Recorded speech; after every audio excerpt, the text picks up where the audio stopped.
listeners, I'm Sue Stockdale, and welcome to the first episode of Series 4 of the Access to Inspiration podcast, the show where you can gain inspiration from people who may be unlike you.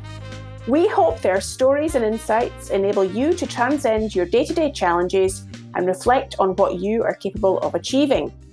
Now, in the last few months, the coronavirus situation has caused many people to reevaluate both their work and their lives.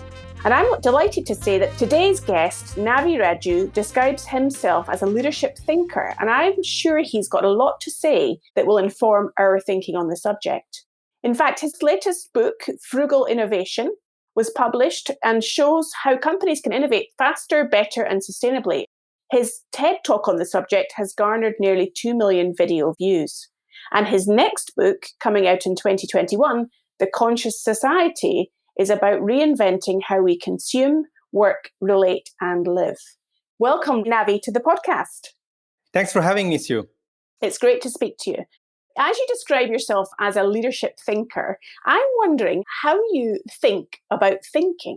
There are two ways to think. There's an analytical way where you take a problem and you tear it in parts and you analyze the different pieces to solve the problem. So that's what we call an analytical approach. I come from a different kind of perspective that essentially the world is already so divided that the way we should think about integrative thinking or even integral thinking. So essentially it consists in putting the pieces back together. So for example, today companies are grappling, as you said, with COVID crisis. How do we reboot the economy? And then at the same time, we hear the ecologists saying that we need to take care of the climate.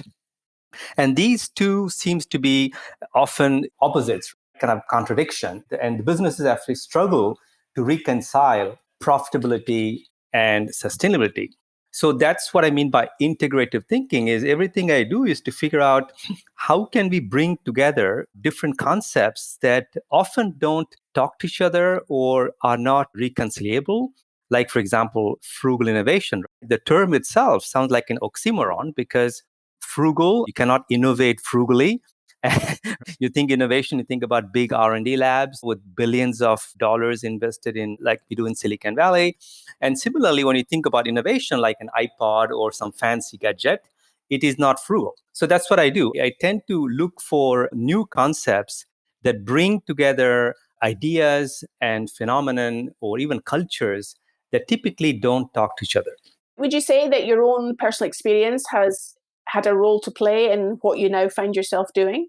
Yes, in the sense that not until I reached my 40s, until the 30s, these pieces, I built them separately in the sense that I grew up in India. So for 20 years, I studied in India.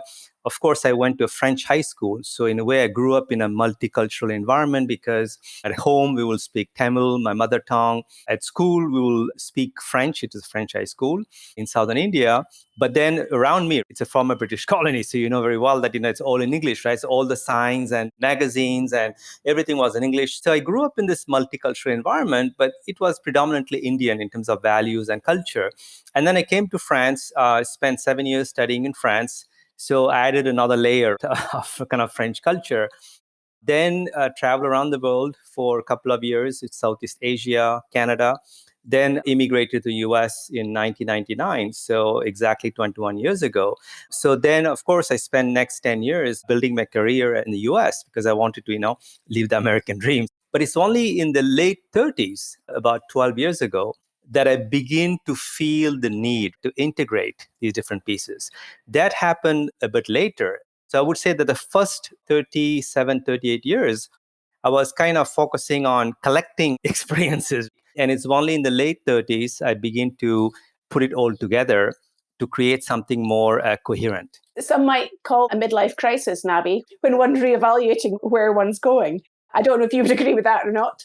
Yeah, I actually go through my midlife crisis happened earlier. I had a big health crisis when I was 35, 36, where basically I had this symptoms of autoimmune disease. The doctors couldn't really understand what was happening. And it was kind of a systemic breakdown. The whole system was breaking down. I couldn't sleep and I was losing weight. I couldn't concentrate. And it was quite scary. That's when I reconnected with my roots because the Western doctors couldn't improve me. But I remember that India has what's called traditional medicine called Ayurveda, which is a 5,000-year-old medical knowledge. So I was in California and I found this clinic which offered traditional Indian medicine, and that saved my life. I was able to rejuvenate myself, detox myself, but not only that, on physical level, but I think it kind of reconnected with my deeper being because I rediscovered, my roots. I also got clarity about what I should do next. And that's really exactly when I begin to realize that I'm Indian, I'm French, and I'm an American. But what happened is that once I came to America, and I think I kind of tried to become American, and I kind of repressed my French and Indian background. And that's when I said, no, I can't do that. So I began to go back to France, do more speeches, client engagements in France. And then eventually I began to reconnect with my Indian roots, which led me for the past 10 years, of course, write several books on innovation leadership inspired by Indian wisdom. Through that crisis, that challenge that you had with your health, Navi, you were able to reevaluate. I'm wondering what you think that all of those three elements, the Indian, the French, and the American, what do they each bring to the Navi today? I've been reflecting on it for many years, and I would just give some stories that could be quite interesting to illustrate these points. Let's start with Indian wisdom, and that connects with the notion of leadership. So there's a difference between the Western interpretation of leadership and the practice of leadership and the Eastern tradition of defining leadership. So the story goes like this. Apparently, Alexander the Great, when he tried to invade India, he came with his grand army, and at some point he ventured into an Indian forest. And there, you can imagine him on his big horse, clad with this incredible dress and very impressive. And then he encounters this yogi who is actually practicing yoga. And he looks at him and they look at each other. And then the yogi looks at Alexander the Great and asks him, "Who are you?" And he says, "Well, I'm the world's greatest leader. I've conquered 2/3 of the world, and I'm here to conquer your country now, make it part of my empire." And the yogi laughs. And Alexander, of course, is now kind of vexed, and he says, "Why are you laughing?" And the yogi answers, "Okay, so in that case, I'm also leader because I'm actually doing yoga to conquer my inner world." So I think that story is very profound because it shows the difference between leadership in the Western world, which is about leading others, and the Eastern perspective, which is about self-leadership, leading oneself. And I think that's what I'm trying to do now is I can see that with the COVID, and this is the beginning of this transition where we focus so much in managing, controlling, changing the external world that we didn't take time to be in touch with our inner world. And now I think what is happening is that we are trying to find some kind of congruence, alignment, integration between the inner world and the outer world. So this is where science, spirituality, for example, which have been always in logheads, never really appreciating each other, it's coming together. Say that everything is interconnected. There's an underlying unity that we are all part of this whole. And therefore, I would say that what is coming together nicely is combining the rational scientific perspective of the West, whether it's American or French, with the techniques and practices from India, which are focused more on controlling your emotions, your energies, your body, mind, heart, in a way, the inner world, and how to harmonize the inner world and outer world. So that is what I see is happening within myself and frankly around the world as well this year, particularly as COVID has led a lot of people to reflect. And we talk about the great reset, but the great reset happening is inside people, actually. That makes a lot of sense. And you've had a great reset yourself, I understand, having up sticks and moved from Silicon Valley to New York. Tell us more about what you did there. I spent 13 years in California, including 8 years in Silicon Valley. I begin to get tired of the culture of Silicon Valley. So you should understand that Silicon Valley 30, 40 years ago had this incredible idealism. It's a place where people not only dream big, of course, that's well known, but there was a lot of humility. And even if you look back in the 40 years ago, right, there was this kind of hippie movement in a way there in the Bay Area. So it was suffused with a certain spirituality. And what happened, unfortunately, is that when the internet wave began in the late 90s, the culture of Silicon Valley began to change. We begin to see more greed, more people focused on getting rich quickly with launching internet startups. Whereas in the past, the companies like HP or even Apple, they were in for the long run. They were building companies that can last for decades, not just like, get rich quickly. So the culture began to change in Silicon Valley. And I realized that I was not feeling home in the Valley because of the values which were not compatible with mine, but also the topics about wisdom and frugal innovation. We don't innovate frugally in Silicon Valley, as you know. So it became clear to me that I needed a change in my life. So I decided to get rid of all my belongings. I had a big apartment. I sold off everything, all my belongings, and donated them. And then arrived in New York, just one suitcase, a big suitcase. And I arrived actually just before COVID began. So the timing was not great, but in a way, it allowed me to reset my own life and reconsider my priorities. But that's how I live. All my life, I've lived in total in like 20 different places. And I have this urge every couple of years to move on. So my next chapter, I think, is going to be written here in New York. So you really are applying the frugal innovation to your own life. You're role modeling it for everybody else. I think so. I always say that you have to make space to welcome the new. And if your life is cluttered, both your apartment, just look at the apartment. Right now, I'm looking around me in New York, everything is small. So I'm in this, one bedroom and I got rid of everything. So I pretty much have just one table. I have one bed and a bunch of books. That's it. I gave away all my clothes. I never had a car in my life. I never will have a car. I think it's important to downsize and declutter your life so that essentially there's enough space. You need to create an inner playground that is as empty as possible, because that's where creativity can come out. I've tried to apply the notion of, in French, we call it frugalité heureuse, which is joyful frugality, because when you say the term frugal, people think like a sense of deprivation. But actually, it could be a source of joy if you realize that the less you have, the more you can be. So it's a choice between having and being. So I think it's important to have less so that you can be more. I'm wondering, as you are developing your ideas in your career as a thinker, how do you measure and evaluate the impact and the success that you have? Because it doesn't strike me that you're necessarily going to be measuring or evaluating it in the same way as a company might do, for example. I think it comes back to the definition of leadership. The best definition that I like about leadership is about impact. It's not about how many people you manage, what is the budget, how much money that you're responsible for. It's what kind of impact you have. Today, we talk about your carbon footprint, reducing your carbon footprint.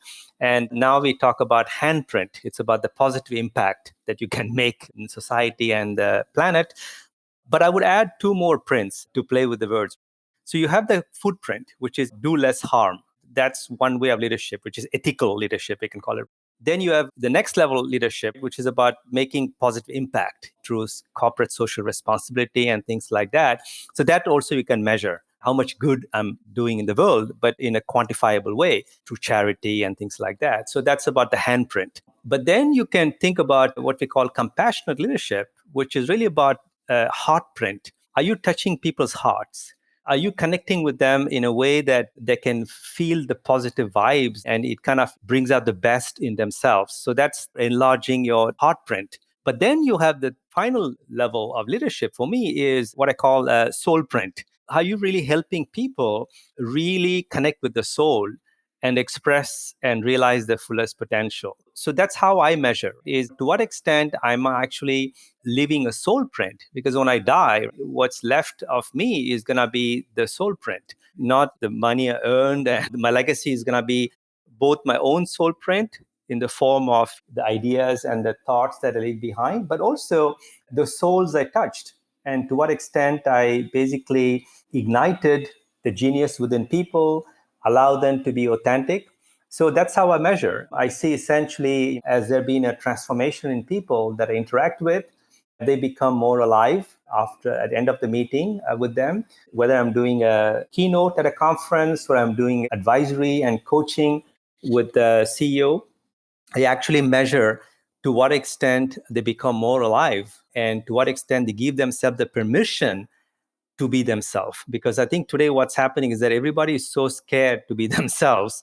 I actually try to be myself when I interact with them, which then in turn gives them the permission to come out of the shell and express their fullest self. So, how do you, Navi, get that message across to those that you used to be living and working with around in Silicon Valley? Are those the people that need to hear your message most? Yes and no. I believe with age that you shouldn't try to convert everyone. There are people who will never be converted. So it's a classic kind of breakdown. If there's 100 companies, you can either try to preach to everyone, and you can do that. But then the danger with that is that you tend to kind of dumb down your message to appeal to everyone. Or you can, again, stick to what you believe in, but then you may have a niche audience. So in Silicon Valley, 99% of the companies were not resonating with my message. But I had a handful of companies that liked my message. One of them is Salesforce, which is a well known software company. And the head of innovation, Simon Mulcahy, is a good friend of mine. And as you know, Salesforce is run by Mark Benioff, who is a big practitioner of mindfulness meditation. Actually, they designed a new building in San Francisco with a meditation room on each floor. So that company actually was really open to my ideas on wise leadership and integrating, Eastern wisdom with Western management practices. So I tend to be very selective. So that's what I'm realizing now is that you can't dilute your message just to make it a mass product. That would be like compromising your values. I think it's better to be, very selective. I only have a handful of clients. But the good news is what's happening is that this year particularly, and that's why this conversation is very timely, because what's happening is that the minimum level of awareness people have, that's kind of going up. People are becoming more conscious. There's this kind of fear, which I think comes from the fact that this is a country that prides itself on being the world leader, but realize that we actually are a giant with clay feet. There is this kind of a wake up call that we need to change. We need to transform ourselves, transform our society, transform our economy. So I'm hopeful that everything I've written about and everything I speak about may gain a greater resonance, at least in the Western societies in coming months. I can see that, as you say, the time is now that people are more ready to receive your message. And what we've been speaking about so far, Navi, is in a way that the Western audience for that message, and predominantly we've been talking about North America. I'm wondering what happens when you go to countries in the East, into Asia, India. How do they receive the message of frugal innovation?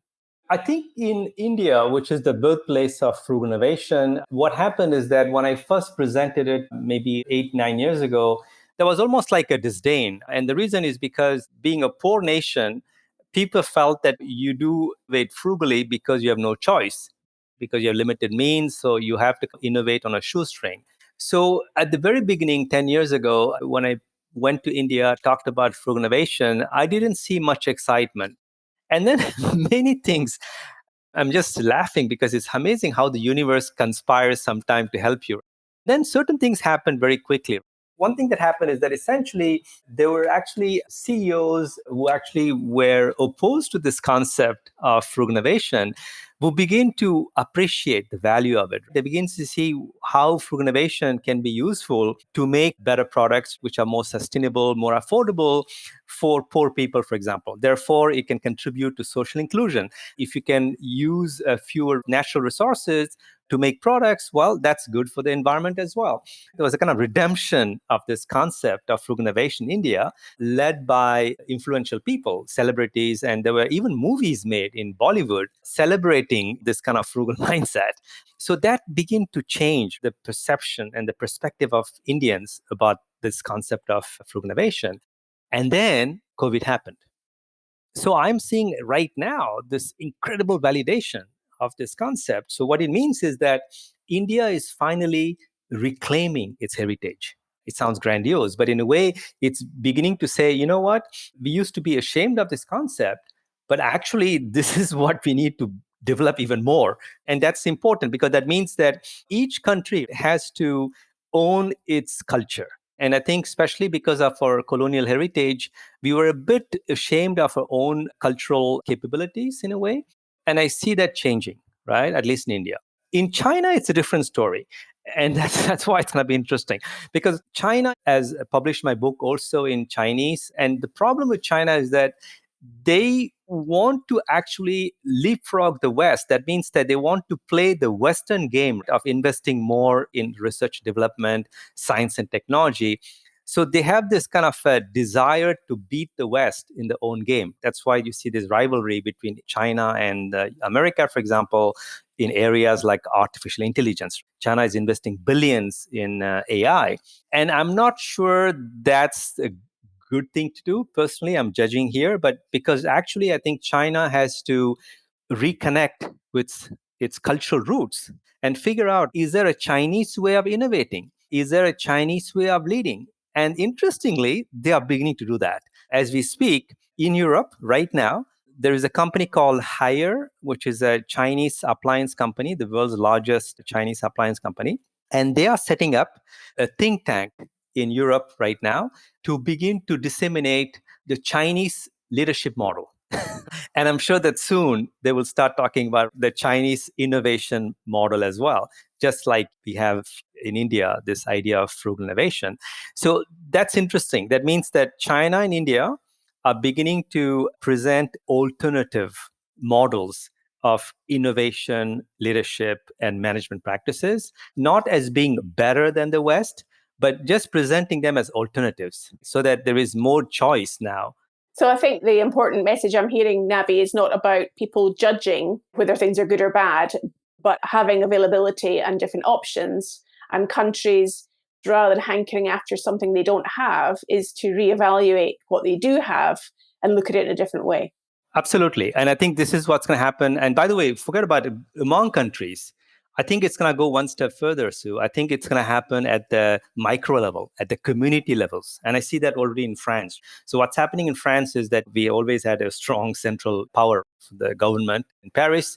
And what I see happening now is that different territories, we call them in French, territoire or regions, are beginning to reconnect with their cultural roots. And by the way, this is very interesting. This is a kind of a repetition of what we have seen across the world during crises. For example, you know that in Argentina, which I think a couple of decades ago, there was this major economic crisis. What happened is that because their economy collapsed, there was a revival of local gastronomy. So basically, you had all the chefs in Argentina who begin to support old agricultural practices, looking at local ingredients and coming up with new recipes. So there was a kind of revival of traditional cuisine in a way in Argentina.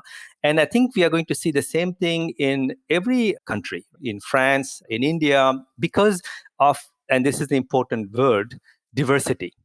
I think we are going to see a greater acknowledgement of cultural diversity. I think in this crisis, I can distinctly see that each region, each community, each city, in Latin, we call it the genius loci, which is essentially the spirit of the place. And I think what you see is each region, each city now, reconnecting with this genius loci, which is essentially the local spirit, and express that in a unique way. You're reminding me of your earlier point, Navi, about rather than us always looking outside, and you were referring to this as a human being, that we have to start looking inside. I'm hearing that within countries now, you're saying in communities, rather than looking outside, they're actually reevaluating and looking inside to find that spirit, as you describe it. That's correct. And the reason this is happening, I feel, is that it's not an anti-globalization movement. I think it's the best of both worlds because with the internet, you can be connected globally. In business, we call it having this global concept, right? Being both global and local. So with the internet, you can be globally connected. You can learn about what's happening in terms of best practices. We talked about different management models, Eastern, Western. So you can be aware of all of that with the internet. That's great. Having that global outlook is important. But as far as impact, where can you make an impact? I think it's going to be more and more at the local level and by leveraging local resources. Where actually I see this happening is I call it a microeconomy. So essentially, supply and demand are going to come closer and closer. Today, we have this big macroeconomy where you have large scale production done in China, and then we used to ship them around the world in containers. I mean, this whole model was very energy intensive, was not very friendly to the planet. But the microeconomy says, no, actually, let's try to produce goods and services locally as close as possible to the customer. So that's why you see the rise of things like urban farming. You see things like 3D printing, where you can have micro factories, small workshops in cities that can produce locally goods, leveraging local resources. So I see that happen whereby you can have the best of both worlds. You can be connected globally, and knowledge and ideas can, especially with in the current political situation, you don't have to physically travel. See, that's gone. So your ideas, and you can collaborate virtually with people around the world, but you can be connected, rooted locally, and use local resources, local capabilities, local traditions, local knowledge to fulfill local needs faster, better, cheaper. And I think that's this kind of microeconomy that I think is going to be very exciting for me. That means that the value creation and the value capture is going to happen locally. And I think in a way, this is maybe paving the way to a more inclusive, sustainable economy. Fantastic. And how can people find out more about you and your ideas, Navi, on the internet and social media? What's the best way to locate you? The easiest way would be to visit my website, which is navirajou.com. And you can follow me on Twitter at Navi Radjou, or you can just go on LinkedIn and search for my name, or do the same on Google. Fantastic. We'll put links to all of those things on the podcast so that people can have easy access to connecting with you. Thank you so much for your time, Navi, today. It's been really great to talk to you and hear about your thinking. Thanks for having me, Sue. I bet Navi's ideas have given you plenty to think about. So here are some questions for you to reflect on. If you could change just one aspect of your life and work today, what would it be? And what would be the first step to begin to make those changes? Let us know about what the podcast prompted you to reflect upon by going to our website, accesstoinspiration.org, and leaving us a comment about this episode. Next time, I'll be talking to Becky Frater, an amazing woman who was the first female qualified helicopter instructor for the Royal Navy, and the first and only female in the world to lead a Royal Navy helicopter display team, the Black Cats. I do hope you can join us then.